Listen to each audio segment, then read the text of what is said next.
Então, vamos lá. O Espiritismo, em sua mais simples expressão, histórico. Então, nós vimos o histórico, começando pelo ano de 1848, quando nos Estados Unidos, as irmãs Fox, que eram, bem dizer, duas jovenzinhas, mal entradas na adolescência, que começaram, o pai era agricultor, né? Lembra que eu contei? Ali na região de Hydesville, nos Estados Unidos, e ele alugou uma casa na cidadezinha, na vila de Hydesville, e foram morar lá, e as meninas estudavam, foram morar lá.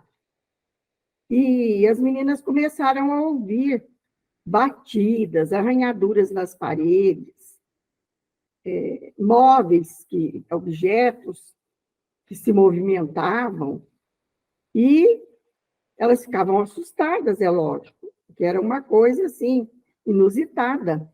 Ninguém sabia explicar o que era aquilo. Aí acabaram perguntando, resolveram fazer pergunta. E um homem respondeu, dizendo que ele havia sido morto e enterrado numa das paredes, lá no subsolo, no sótão da casa, lá no porão, aliás. E foram lá averiguar, e no lugar onde eles ouviam as batidas, eles abriram e encontraram lá o esqueleto, lá, sei lá, do rapaz. Ele era um mascate, um vendedor ambulante, e ele havia se hospedado ali naquela casa e acabou sendo vítima de um latrocínio. Mataram para roubar. Bom, esses fenômenos se propagaram dos Estados Unidos para a França e por toda a Europa. Então, em toda a Europa se ouvia falar nesses fenômenos. E na França, ele ficou conhecido como o fenômeno das mesas girantes. E até que um dia, Kardec foi convidado por um amigo para assistir uma daquelas sessões, vamos dizer assim. E ele foi. E ele, observador que era muito sábio, começou a observar e ele percebeu que por trás daqueles fenômenos havia uma inteligência, porque o comportamento de quem respondia às questões era um comportamento inteligente. A partir daí, esses fenômenos que eram assim motivo de festas, né? Daqueles salões da sociedade de Paris, eles faziam essas sessões, as mesas girantes, faziam perguntas fúteis. Mas Kardec foi convidado para ir, depois convidado para ir na casa do casal Pleine Maison. E lá, então, ele começou a fazer perguntas sérias e começou a obter respostas sérias. Até que um dia, um certo dia, né, à noite, durante a noite, bateram na porta. A Amélie foi atender. Não tinha ninguém. Ela voltou e falou, interessante, não tem ninguém. Mas as batidas insistiram.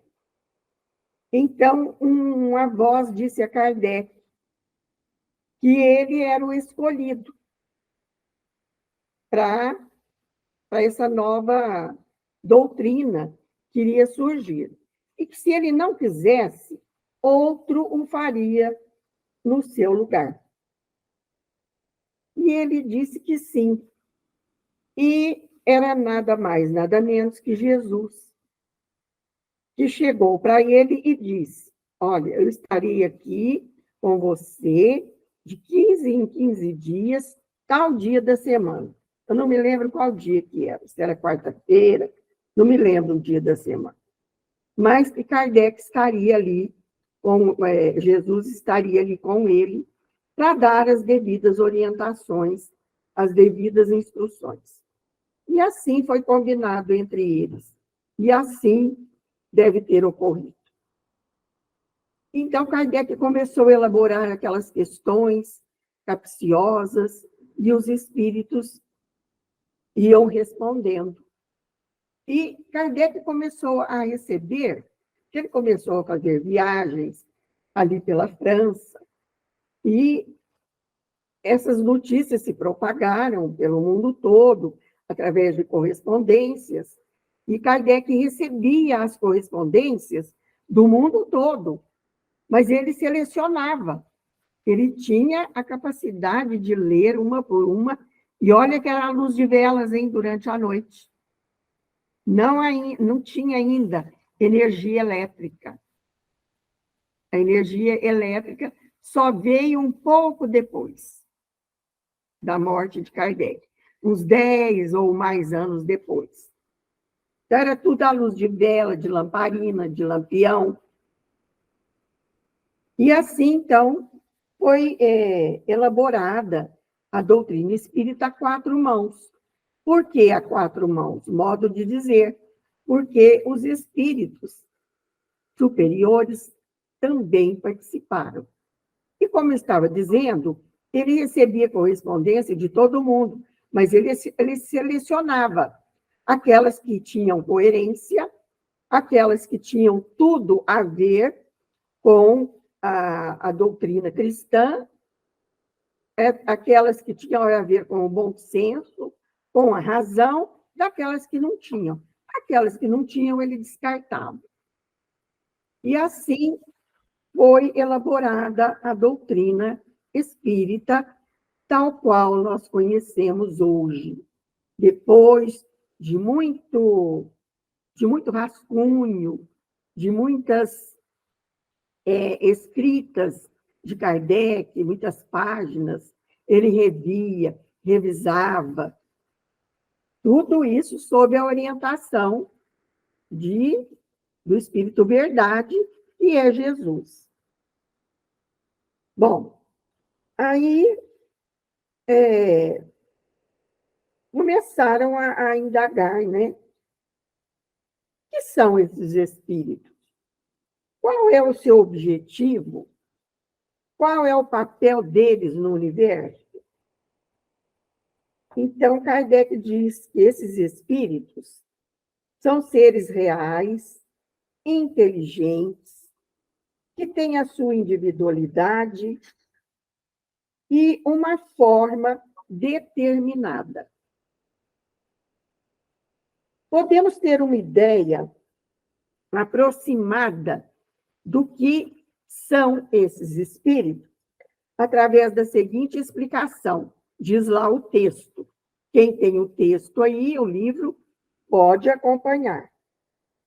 Então, diz o seguinte, lá no texto: há no homem 3 coisas essenciais: a alma, o espírito inteligente, lógico, no qual estão o pensamento, a vontade e o senso moral. Então, vejam bem essas 3 coisas essenciais. Então, nós somos trinos. O ser humano, ele é trino. Ele tem uma natureza trina, porque ele é formado de corpo material, de corpo espiritual, que é o perispírito, ou corpo etéreo, e temos o espírito propriamente dito.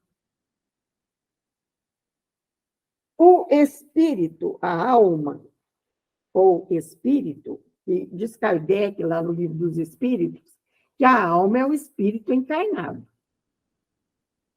Então, Todo ser humano é uma alma, porque somos nós espíritos encarnados. Então, as propriedades desse espírito nosso são o pensamento, a vontade e o senso moral, os principais. O pensamento, o que é o pensamento? Nós não sabemos o que é o pensamento. Nós só sabemos que nós pensamos e como pensamos. A ciência já provou que passam pelo nosso pensamento, pelo nosso cérebro, cerca de 70 mil pensamentos por dia. E eles fizeram um estudo lá no Canadá, na Universidade do Canadá, um professor lá com sua aluna, fizeram um estudo para observar quantos pensamentos passam pela cabeça das pessoas por dia. E eles concluíram, então, são cerca de 70 mil pensamentos diários. Olha só como nós pensamos. E como nós não paramos de pensar, eles deram um nome de minhocas do pensamento, porque o pensamento é contínuo. E por que eles puseram minhocas do pensamento? Justamente porque a minhoca se regenera.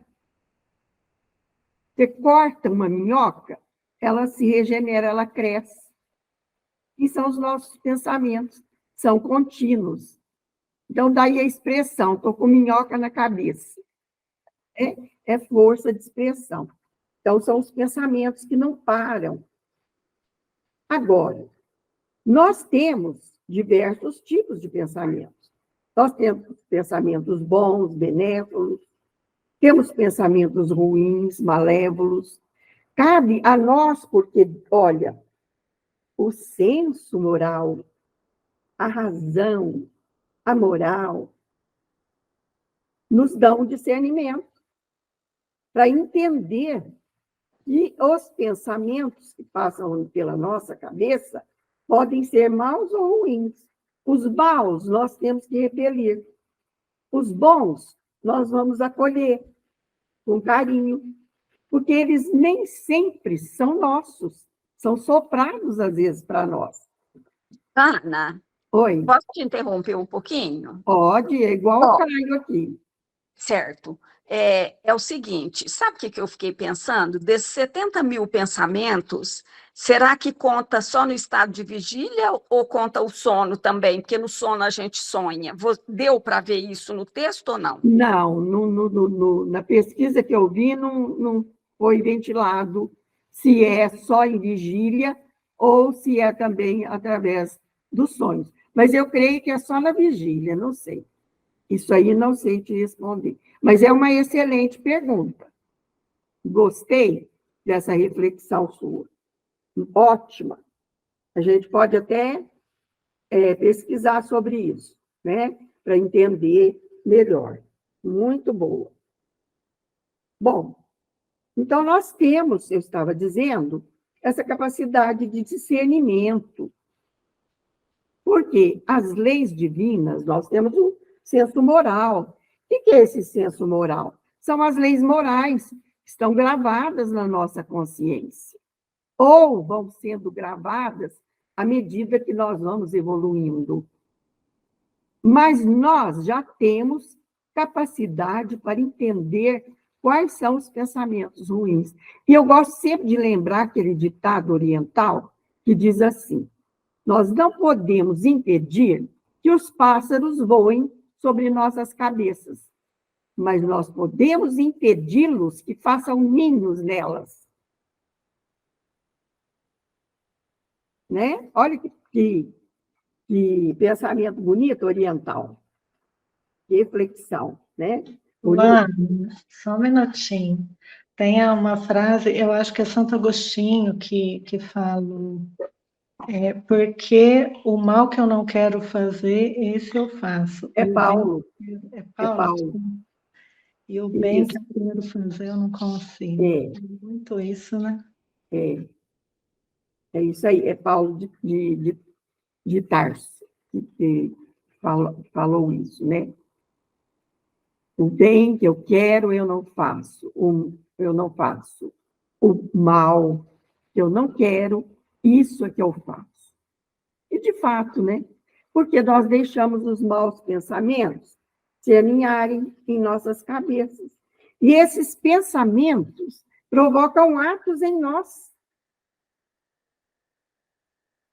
Os nossos atos vão repercutir no outro, não vai? E vai provocar no outro também pensamentos e outros atos, ou seja, comportamento.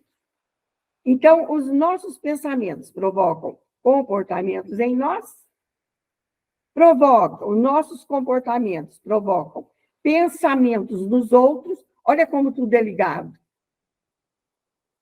Porque eu posso cometer um ato aqui qualquer e vocês ficarem pensando a respeito, né? O que a Ana quis dizer com isso? E vocês podem se comportar de uma maneira determinada também. Então, veja só que círculo que se estabelece. O meu pensamento provoca ato e comportamento em mim. O meu comportamento vai provocar pensamento e comportamento no meu próximo, com quem eu estou me comunicando. Olha só, que coisa interessante.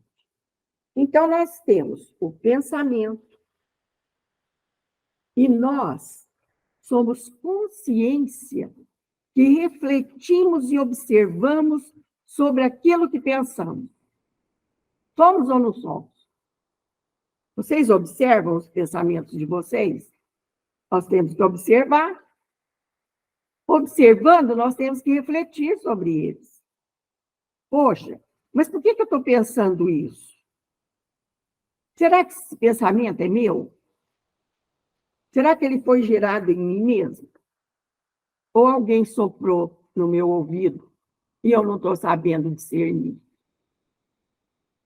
Principalmente os médiums têm que estar. Nós todos somos médiums, estamos sujeitos a isso. Mas os médiums, principalmente, têm que estar muito atentos a isso. Será que isso é meu? Ou será que sopraram para mim?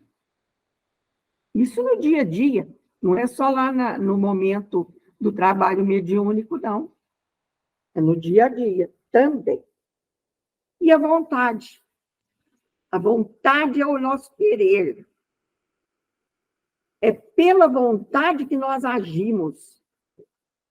É ela que nos é o motor. O Leon Denis fala que a vontade é o motor da existência. Então, é um motorzinho que nos coloca em movimento, em ação, para agir no mal ou no bem, dependendo da nossa escolha. Bom, então, sobre o espírito é isso aí. Ele tem 3 elementos: o pensamento, a vontade e o senso moral. Nós explicamos cada um. Segundo, é o corpo. Nós somos formados, então, pelo espírito, pelo corpo, que é essa matéria pesada, densa, grosseira, que é ela, é esse corpo que coloca o nosso espírito em contato com o mundo exterior, em contato com o outro, e em contato com o mundo que nos rodeia. E o terceiro elemento é o perispírito, que é o nosso envoltório fluídico, que é mais leve, que é o corpo chamado também de corpo etéreo. E é ele que serve de laço entre o espírito e o corpo. Então, o perispírito é interessante, ele enlaça o espírito ao corpo. Olha só. Por isso que nós somos trinos. O ser humano é trino. Espírito, corpo material e perispírito. Quando esse corpo material se desgasta, a pessoa morre. Acaba aquele princípio vital, aquele fluido vital, e a pessoa morre. Isso de morte natural, certo? Com desgaste do corpo físico. Estamos falando nem das mortes repentinas, nem dos suicídios. Nós estamos falando aqui no momento de uma morte natural, quando o corpo se desgasta. O espírito, então, se liberta, assim como a borboleta se liberta da crisálida que aprende para voar livre. É muito bonita essa metáfora da borboleta, né? Muito interessante, porque a gente entende direitinho. Mas o espírito só abandona esse corpo físico, porque o perispírito, ele jamais abandona. Até a condição de espírito puro, o perispírito acompanha o espírito.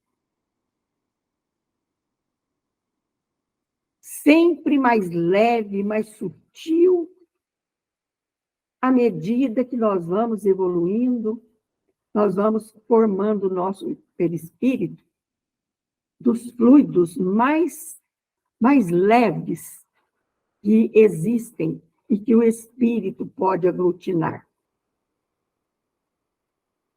O perispírito é matéria? É matéria. Tanto em seu estado denso, como em seu estado leve, de espírito puro. Como Jesus, né? Imagina o perispírito de um espírito puro como Jesus. Que maravilha! Está irradiando luz. Bom, qual era o objetivo, então, dessas batidas? Os espíritos queriam dizer o seguinte: eu estou aqui, eu existo. A morte não existe, eu continuo existindo. Então, é muito bonito isso. E Kardec ainda diz que é um erro acreditar que esses espíritos detenham o soberano conhecimento, a soberana sabedoria, pois há espíritos de diversas categorias e diversas ordens. Assim como existem espíritos puros, que só fazem e transmitem o bem, existem aqueles espíritos que não possuem essa sublimidade e essa sabedoria moral dos espíritos puros, porque eles são vulgares, são fúteis, são grosseiros e podem até revelar os mais perversos instintos. Então, existe... Ana, Pois não. por isso a importância do estudo. Quando eu comecei no espiritismo, eu achava assim que morreu já ficava sábio, automaticamente. E aí que eu fui estudando e vendo que não é assim, que cada um está na sua categoria, né? De evolução espiritual, né? E que nem sempre tem que se acreditar em tudo que os espíritos dizem, tem que passar sempre pelo crivo da razão, né? João, né, o apóstolo João, falava, né? Não acrediteis em todos os espíritos, pois nem todos são de Deus. O que ele queria dizer com isso? Todos nós somos criaturas de Deus, mas não todos são de Deus, porque nem todos estão ligados ao pensamento divino, à essência divina que cada espírito traz em si. É isso aí.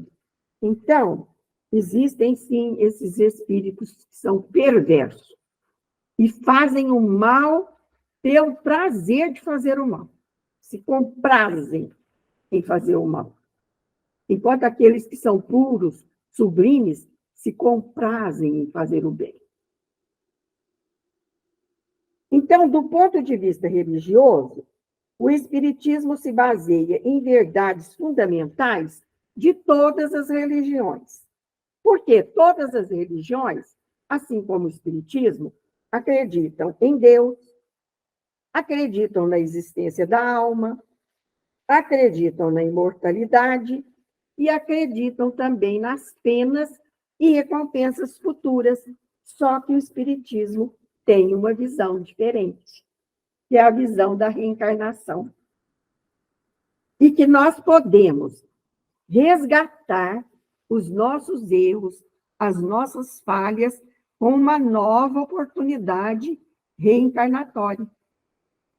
Nós podemos reencarnar novamente e reparar o mal que fizemos, fazendo o bem. Então, o próprio Espiritismo diz que nós não nascemos para sofrer, não. Nós nascemos para ser felizes, sim. Mas, se nós não vamos pelo amor, e nós não vamos, nós temos que ir forçosamente pela dor. Forçados por quem? Por Deus? Por nós mesmos. E nós vamos errando, errando, errando, até que a dor bate em nós, por nossa própria capacidade de atrair a dor para nós. Não que tenha castigo divino, não que essa recompensa e essa pena seja de origem divina, porque Deus não castiga nem recompensa ninguém. É a cada um segundo suas obras. Não é? Não está lá na Obras Póstumas? Na Obras Póstumas, não, no Céu e Inferno, no Código Penal da Vida Futura. A cada um segundo suas obras. Então, só que o Espiritismo também, diferente de outras religiões, não pratica cultos, não tem cultos, não tem rituais, não tem sacerdócio e nem possui templos. Ah, mas como não possui templos? E os centros espíritas? Os centros espíritas não são templos, como nas outras, que tem um altar em que se praticam rituais, em que se praticam cultos. Um centro espírita kardecista, e tem um artigo do Kardec sobre esse tal de kardecista, na Revista Espírita, que eu achei muito interessante. Ah, não precisa falar que é kardecista, porque é espiritismo. Kardec fala que precisa, sim. É kardecismo, sim. Tá? Não me lembro agora em qual revista espírita que ele escreve isso. Olha que interessante. Então, qualquer centro espírita que seja kardecista, que pratique a doutrina de Kardec, nós não encontramos altares, nós não encontramos imagens de santos, como ocorre aí em outros tempos. Ana, e nem é necessário a mesa, porque no começo do Espiritismo era importante a mesa, as pessoas sentavam em volta e tal. Agora não, né? É tudo com simplicidade. Isso, de preferência grupos pequenos, como recomenda Kardec, grupos pequenos de estudos, dispostos nas cadeiras em círculos, tem hierarquia. Porque lá na igreja tem hierarquia, tem o bispo, tem o arcebispo, tem o pai do santo, tem a mãe de santo. Espiritismo não tem nada disso. Tem os médiuns, que são os intermediários entre os espíritos e os encarnados, não é? Então, e o espiritismo também não se impõe a ninguém. E nem você vê espírita com o evangelho embaixo do braço, fazendo proselitismo de casa em casa. Kardec ainda recomenda Em vez de você ficar querendo adquirir prosélitos, seguidores, trata de torná-los, pelo menos, espiritualistas. Não precisa ser espírita, basta ser espiritualista. Acreditar em Deus, acreditar na imortalidade da alma, acreditar na existência da alma. Então, é uma doutrina muito bonita, de bom senso, de razão. Então, ele diz o seguinte: a questão reduzida à sua mais simples expressão é esta: as almas dos que morreram podem se comunicar com os vivos. Olha, esse é o Espiritismo em sua mais simples expressão. As almas dos mortos podem se comunicar com os vivos. Somos nós aqui. Estamos mais mortos que os mortos que já morreram. Agora eu abro a palavra para vocês darem a sua opinião. Hoje, não, ainda tem tempo. Agora eu quero ouvir vocês. Ana, uma Oi. vez o Célio falou lá no Luz e Amor que pregar o evangelho é muito difícil e que quando esse povo vem na porta, a gente tem que ouvir eles, sabe? Porque eles vêm pregar o evangelho, né? E muita gente reclama deles ficar nas portas, batendo, igual a Kelly, minha nora, ela tem uma irmã que ela é testemunha de Jeová. E ela falava para ela assim: olha, você não vai na minha porta, hein? Você não vai na minha porta, bater na minha porta de jeito nenhum. Ah, e nunca ela foi. Ela até mudou daqui de Franca, morou no sul já. Mas da moda tem. Elas vêm na porta e me perguntam se eu tenho Bíblia. Eu falo: tenho o Evangelho segundo o Espiritismo. E tenho também o Segundo Testamento. Aí explica, e eu concordo. Tudo que elas falam, você acredita que é isso, acredito. Aí eu falo, acredito, sim. Eu acredito que Deus existe, que Ele é o nosso poderoso. E aí elas me dão um folhetinho, vai embora. Eu agradeço de eu ter dado atenção. Eu falo, mas é assim, né? Quando elas vinham, que meu marido era vivo, eu dava até café. Nossa, mas eu ficava odiando, né, de eu trazer elas para dentro. Eu falo, gente, mas o que é isso, né? Agora eu não chamo elas para dentro mais, não. Eu atendo na porta, mas toda vez que elas batem, eu atendo. Eu acho difícil mesmo o evangelho, né? Não é fácil, né? Para Quando eu entender, estou é em pior casa, ainda. que aperta uma campainha, e eu pergunto quem é, e eles dizem que são eles, né, os evangélicos, e eles perguntam, né, se eu leio a Bíblia, eu falo que sim. Aí logo eu dispenso, porque eu falo que eu já tenho a minha crença, que eu não vou ficar ouvindo as crenças deles, eu já tenho a minha. Eu não trato mal, mas eu falo: a senhora é espírita? Sim, eu sou. Eles vão embora logo. Então, mas eu vou deixar aqui um folhetim para a senhora. Aí eles deixam, falam: então deixa aí na caixinha do correio, depois eu leio. E, de fato, às vezes eu leio, e às vezes tem até coisa interessante. Tem muita coisa bonita, né? Mas, eu não fico também compridando o assunto, não, porque tem muita coisa para fazer. A Tassiana, minha neta, ela tem uma tia que ela é dessa religião. Ela fala que quando ela vai nas portas, assim, se a gente falar que é espírita, elas passam anos sem voltar, depois elas voltam. Eu já prestei a mesma atenção, porque elas demoram. Eles nem batem aqui em casa mais.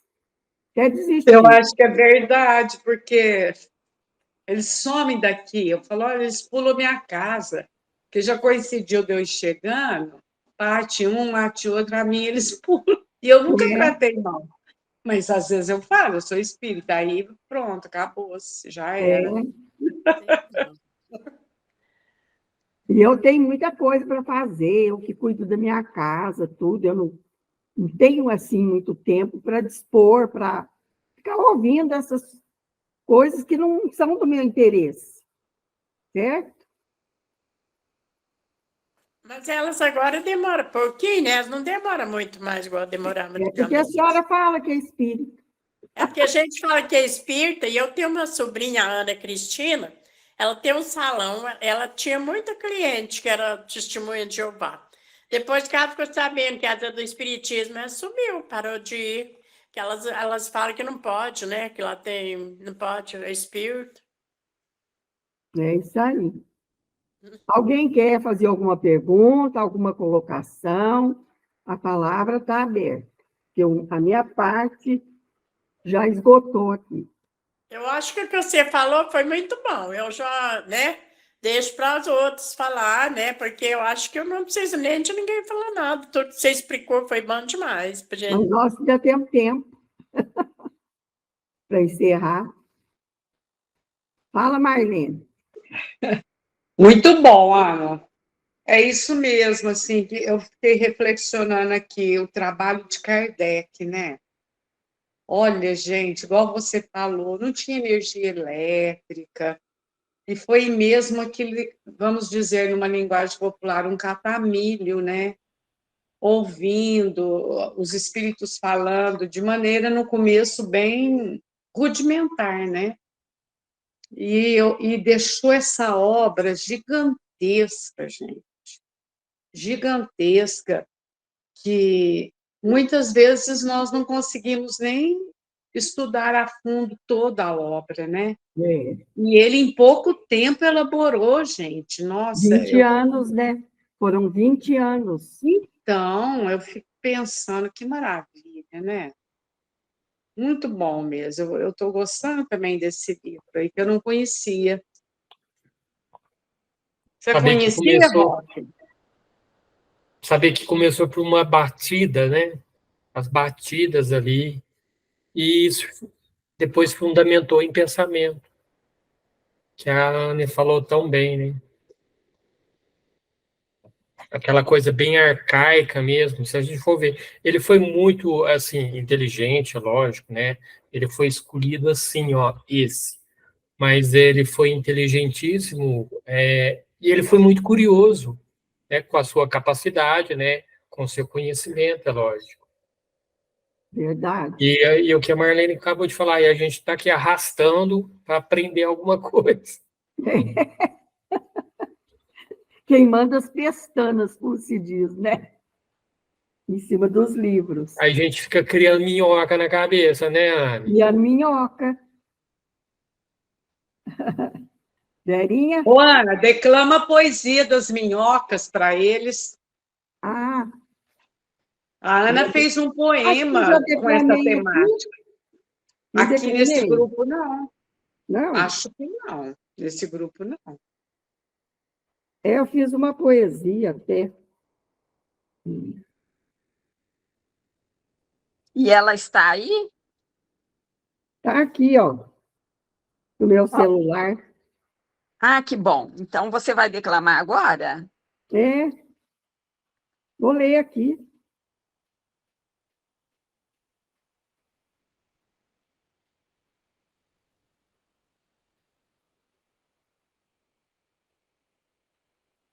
A Ana é poetisa.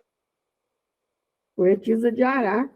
Não, não é de Araque, não. É de verdade. Estou achando aqui. Enquanto você procura, deixa eu contar um detalhe aqui. Outro Isso. dia, eu acho até que eu já falei num grupo, não sei em qual, não teve palestra no Luz e Amor, e a Andreinha me passou uma palestra do Haroldo. E a palestra que eu assisti é A Vida e a Vida Continua. E aí ele falou, o que é espiritualidade? É qualidade de vida, é como você vive, é o abraço, é o sorriso, é o aceno, o aperto de mão, é a visita, é coisa simples, né? Fala espiritualidade, lógico que a prece é importante e tudo, mas no cotidiano, a gente sendo um ser do bem, já é espiritualidade. Achou, Ana? Achei. A poesia, o título é o seguinte: Minhocas na cabeça? Vou te contar uma história do tempo da minha avó. Veja só. Tirem essas minhocas da cabeça, mas cabeça tem minhocas? Isso é força de expressão, é só modo de dizer. Cabeça tem pensamentos grudados nos sentimentos, como arroz quando em pelota. Eles surgem de montão em qualquer ocasião e não podemos deter. Parece que está doidão. Eles são contínuos, uns vêm e outros vão, mas podemos controlá-los mudando-lhes a direção. Direcioná-los para o bem, eis a questão. Pensamentos são minhocas? Claro que não, é apenas comparação. Por que minhocas, então? Minhocas se regeneram, cortadas, crescem outra vez, e os pensamentos também.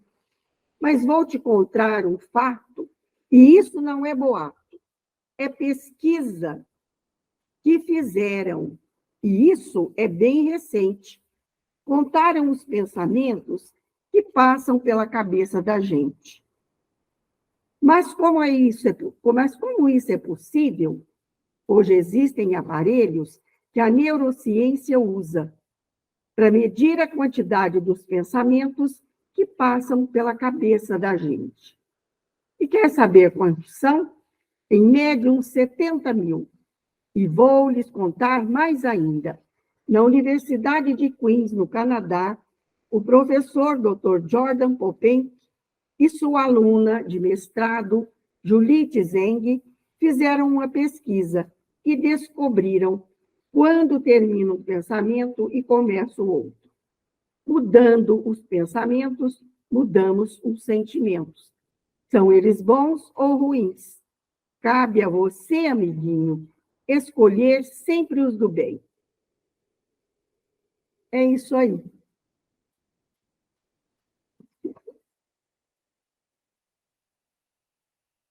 Não é bonitinha a poesia? Nossa, muito bom. Eu não tinha ouvido ainda não, Ana. Não, essa eu fiz para as crianças da evangelização. Uma gracinha. Muito bom. E ensina, né? A verdade. Assim. Olha, a Marlene é as professoras nossas, né? Eu não. Muito bom. A professora foi a Ana aqui. E o Caio, que é nosso mestre. Mas está ótimo. E hoje é a última reunião de segunda, viu, amigos? Ah, é? Vai entrar de férias também?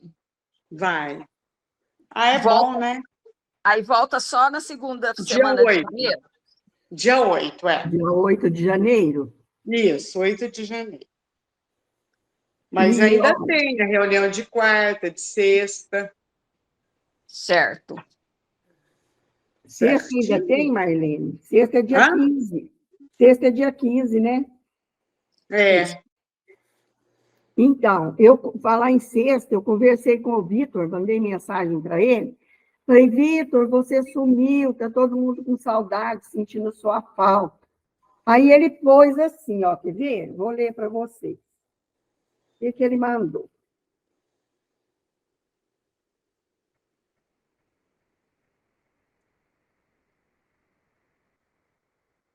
Ele colocou assim, ó. Ana, quantas saudades! Esse semestre foi muito corrido para mim. O horário acabou sendo meu inimigo, mas não teve um dia que não pensei em vocês. Tenho, inclusive, pensado muito em vocês nos últimos dias. Estou com bastante saudades do nosso estudo, sempre tão proveitoso. Ainda estou em Florianópolis e devo voltar somente em janeiro e combinaremos algo para nos encontrarmos. Como estão as coisas por aí? Ô, Ana, que dia que você passou esse recado para ele? Deixa eu ver. Foi essa semana. porque eu passei hoje também. Foi ontem, foi ontem. E eu passei hoje, aí ele virou e falou assim para mim, a Ana já até conversou comigo Ai, e deu essa explicação. Mas aí eu consegui o João Vitor que vai dirigir a reunião segunda, porque tem que ser uma pessoa para abrir a reunião, porque o Tonho não pode fazer isso que ele fez hoje, né? de Ele sexta, está na reunião mediúnica. é de sexta, Porque eu né? não vou poder vir, mas o João Vitor vem, viu, Ana? De sexta, Consegui. sexta-feira. Então, quem participa da reunião de sexta, a Ana, a Dona Honória, a Ah, então vai Verinha, a ter. Maria, Ah, é, porque pode. você tinha cancelado, né? Mas aí eu consegui o Vitor Hugo. Ah, não é o Vitor Hugo, não. O João Vitor. João Vitor. Então, Certinho. achei bom, ele vem. Então, aí, ó, Dona Honória, a Vera, Verinha. a Gisele não participa de sexta, né, Gisele? Não, a Maria, Dona Honória, a Verinha. Então, Maria, a Silvana, não sei se ela participa Mas de vocês estão sexta. convidados aí, a Gisele, Zé Roque. É muito Então, bom é o isso estudo aí. de sexta. Foi muito bom, viu, Ana? Foi excelente. O Caio agora amanhã ele ouve, viu? Porque ele ouve para. Então, eu achei melhor fazer um resumo do que entrar na parte nova. Falei, Deixa pra a parte ele, nova para o ano que vem, né? né? Que aí já começa Já vida começa nova. com ele, é. Ano novo, vida nova. Hoje ele está participando de uma confraternização. E eu falei, faz parte, você deve participar, sim. Fica tranquilo que nós damos jeito lá. É.